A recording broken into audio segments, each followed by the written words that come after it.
Welcome to Star Police Academy, number one police academy in Tamil Nadu. Daily current affairs party news are BTN, PSC, SSC, RRB and banking.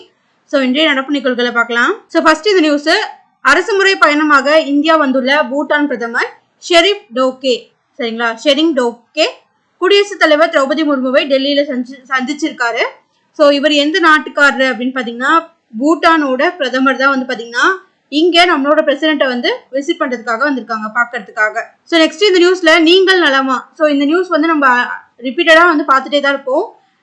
இது ரீசெண்டாக introduce பண்ண scheme தான். என்னதுன்னா இப்போ ஒரு scheme இருக்குது. So for example புதுமை பெண் திட்டம் இருக்குது அப்படின்னா அந்த புதுமை பெண் திட்டத்தில் எல்லாருமே பயணிச்சிருப்பாங்க இல்லையா? ஸோ அவங்க கிட்ட ஸோ கருத்து கேட்கறது தான் வந்து பார்த்தீங்கன்னா இந்த நீங்கள் நலமா அப்படின்ற திட்டம். அதாவது என்னன்னா இந்த புதுமை பெண் திட்டம் உங்களுக்கு கரெக்டான முறையில் வருதா, ஸோ இதனால நீங்கள் வந்து எப்படியெல்லாம் பயனடைறீங்க, ஸோ அந்த மாதிரி நலம் விசாரிக்கிறது தான் வந்து பார்த்தீங்கன்னா இந்த ஸ்கீமு நீங்கள் நலமா. அதாவது கொண்டு வந்த எல்லா ஸ்கீமையும் வந்து பார்த்தீங்கன்னா பயனாளிகள்கிட்ட வந்து பார்த்தீங்கன்னா முதல்வர் வந்து கருத்து கேட்கறது.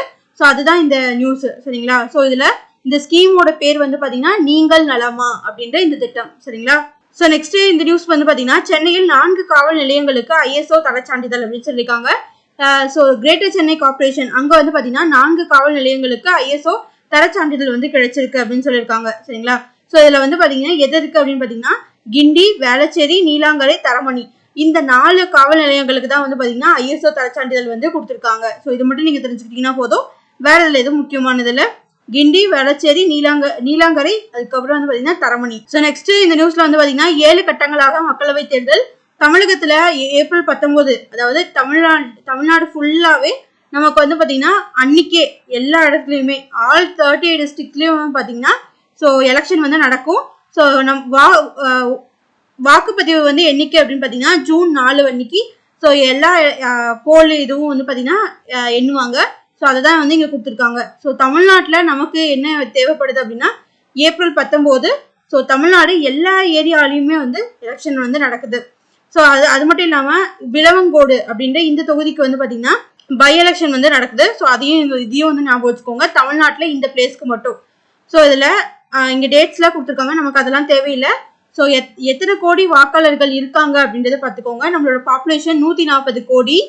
இப்போ அதில் வந்து பார்த்தீங்கன்னா 49 கோடி வந்து பார்த்தீங்கன்னா ஆண்கள் இருக்காங்க, 47 கோடி வந்து பார்த்தீங்கன்னா பெண்கள் இருக்காங்க, சரிங்களா? முதல்நிலை ஃபர்ஸ்ட் டைம் வந்து ஓட்டர்ஸ் இருக்காங்க இல்லையா? ஸோ அவங்களும் வந்து அதிகமாக இருக்காங்க. அதே மாதிரி இந்த எலெக்ஷனில் வந்து என்ன இன்ட்ரடியூஸ் பண்ணியிருக்காங்க அப்படின்னா 85 வயசுக்கு மேலே இருக்க பெரியவர்கள் யாரும் வந்து நீங்கள் ஓட் போட தேவையில்லை. அதாவது அவங்க எல்லாமே வந்து பார்த்தீங்கன்னா வீட்டிலேருந்தே வந்து ஓட் பண்ணலாம் அப்படின்ற இந்த சிஸ்டம் வந்து கொண்டு வந்திருக்காங்க. அதுதான் இந்த எலெக்ஷனில் முக்கியமானது, சரிங்களா? ஸோ ஓட்டர்ஸ் எத்தனை பேர், ஸோ எத்தனை டிரான்ஸ்ஜெண்டர்ஸ் இருக்காங்க, ஃபர்ஸ்ட் டைம் ஓட்டர்ஸ் எத்தனை பேர், ஆண்கள் எத்தனை பேர், பெண்கள் எத்தனை பேர் அப்படின்றத மட்டும் நீங்கள் பார்த்து வச்சுக்கோங்க. இதில் வந்து நமக்கு வேற எதுவுமே முக்கியமானது கிடையாது.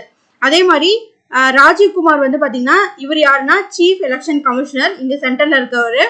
ஸோ அதே மாதிரி ரீசெண்டாக கூட நம்ம பார்த்துருப்போம் ஞானேஷ்குமார், அதுக்கப்புறம் வந்து பார்த்தீங்கன்னா சுக்பீந்தர் சிங் சந்து அப்படின்ற இவரும் வந்து பார்த்தீங்கன்னா ரீசெண்டாக அப்பாயின்மெண்ட் பண்ணப்பட்ட எலெக்ஷன் கமிஷனர்ஸ், புதிய சட்டத்தின்படி அப்பாயின்மெண்ட் பண்ணப்பட்ட எலெக்ஷன் கமிஷனர்ஸ் அப்படின்றத தெரிஞ்சுக்கோங்க.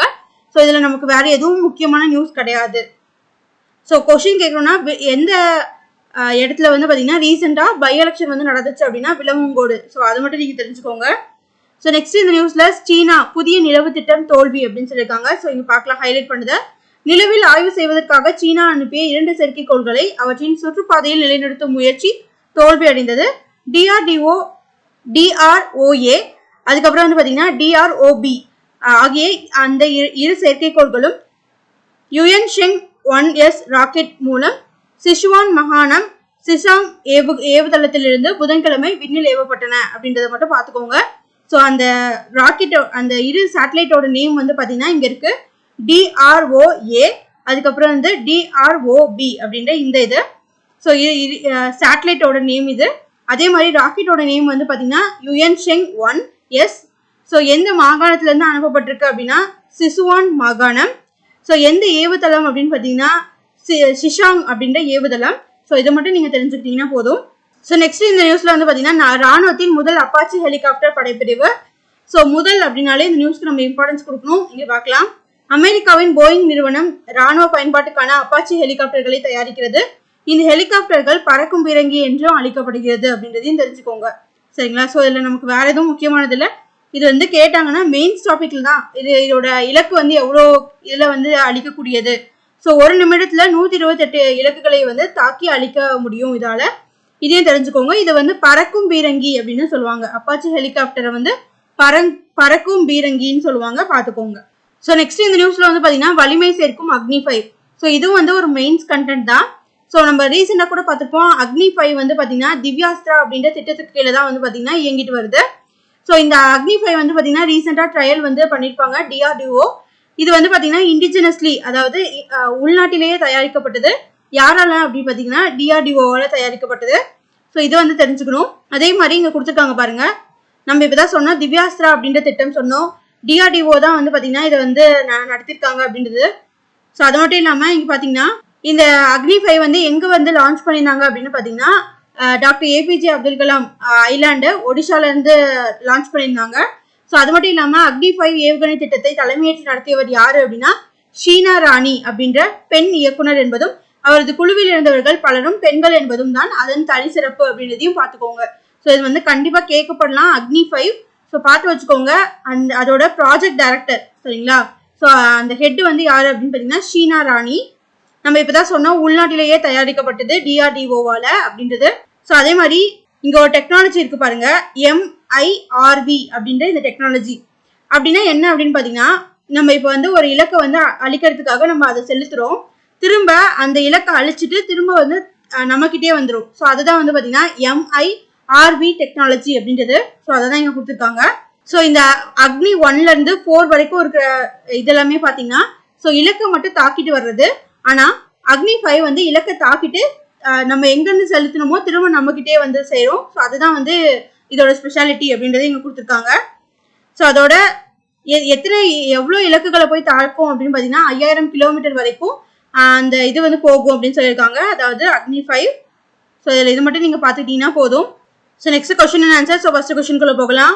சமீபத்திய UNDP அறிக்கையின்படி உலகளாவிய மனித வளர்ச்சி குறியீட்டில் இந்தியாவின் தரவரிசை என்ன? ஸோ ஆன்சர் வந்து பாத்தீங்கன்னா 134. அதே மாதிரி ஜெண்டர் இன்இக்வாலிட்டி இண்டெக்ஸும் வந்து பாத்தீங்கன்னா நேற்று ரிலீஸ் பண்ணியிருப்பாங்க. ஸோ 2 டேஸ்க்கு முன்னாடி நம்ம அந்த நியூஸும் வந்து பார்த்துருப்போம். ஸோ பார்த்து வச்சுக்கோங்க கண்டிப்பா, சரிங்களா? ஸோ இந்த இண்டெக்ஸ்லாம் வந்து ரொம்ப ரொம்ப முக்கியமானது. HDI அப்படின்றது human development index.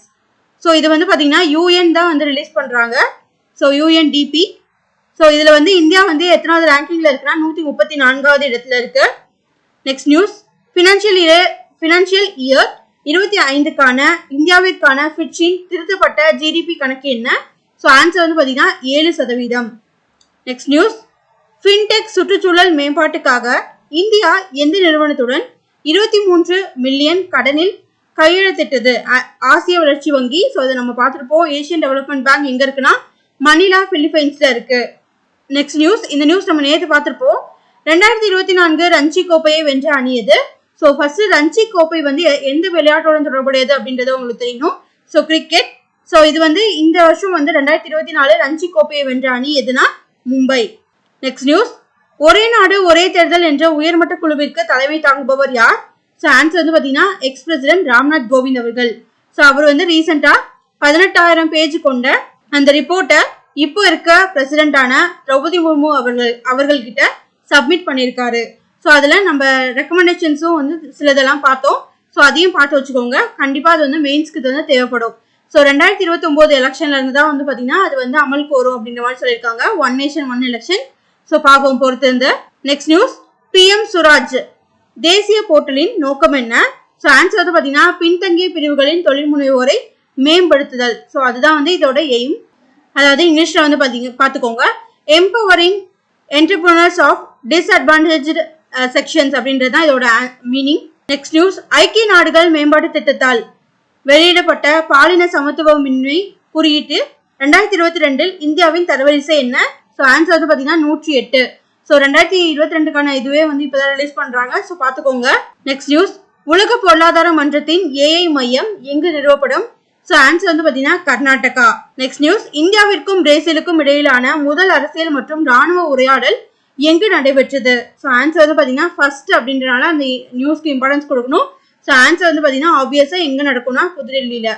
Next news, Khelo India rising talent identification, அதாவது கீர்த்தி அப்படின்ற இந்த திட்டம் பின்வருவனவற்றில் எதனுடன் தொடர்புடையது? ஸோ ஆன்சர் வந்து பார்த்தீங்கன்னா விளையாட்டு. ஸோ கேலோ இந்தியா அப்படின்னாலே ஸ்போர்ட்ஸோட ரிலேட்டடானது அப்படின்றத தெரிஞ்சுக்கலாம். ஸோ ஈஸியாக வந்து கெஸ் பண்ணிடலாம். ஸோ அவ்வளோதான், இதோடு இன்றைய நடப்பு நிகழ்வுகள் நிறைவடைந்தது. நன்றி.